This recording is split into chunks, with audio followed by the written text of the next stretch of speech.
नमस्कार मित्रांनो, मनवा प्रज्ञेश झोपेतून उठले बरं का.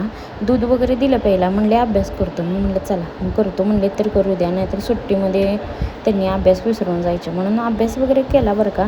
आणि नंतर त्यांना आठवलं की मदर्स डे आहे. मला मदर्स डे वगैरे बोलले आणि म्हणले की मोठ्या माऊला फोन लाव मम्मीच्या.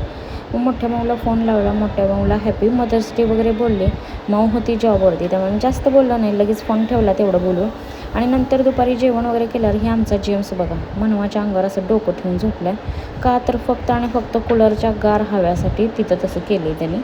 आणि नंतर कार्तिक आला 6-6:30 वाजता घ्यायला.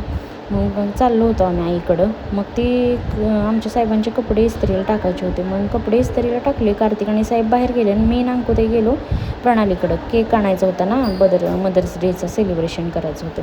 आणि तिथं फुलपोळी वगैरे घेतली आणि चाललो होतो. तर उत्पात गल्लीमध्ये आम्हाला हा भेळचा गाडा दिसला. इथं म्हटलं दही आणि पाणीपुरी खूप छान भेटते ताई, खायची का ताई? म्हणली खाऊया. घरी गेलो बरं का पाणीपुरी वगैरे खाऊन.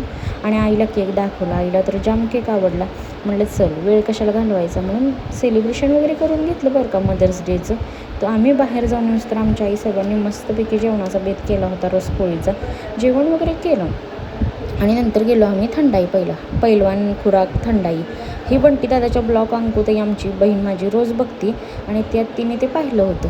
मग ती म्हणली होती चल आता मी इथं आलीच आहे तर मला ती खुराक थंडाई प्यायची. मग थंडाई वगैरे तिला पिऊ घातली आणि नंतर आमच्या साहेबांनी आणि मी तिला सोडलं आईकडे आणि आईकडे सोडलं वगैरे. आणि नंतर आम्ही आमच्या घरी गेलो. आजच्यासाठी एवढंच होतं बरं का. भेटूया आपण पुढच्या ब्लॉगमध्ये. Bye bye, tata, miss you.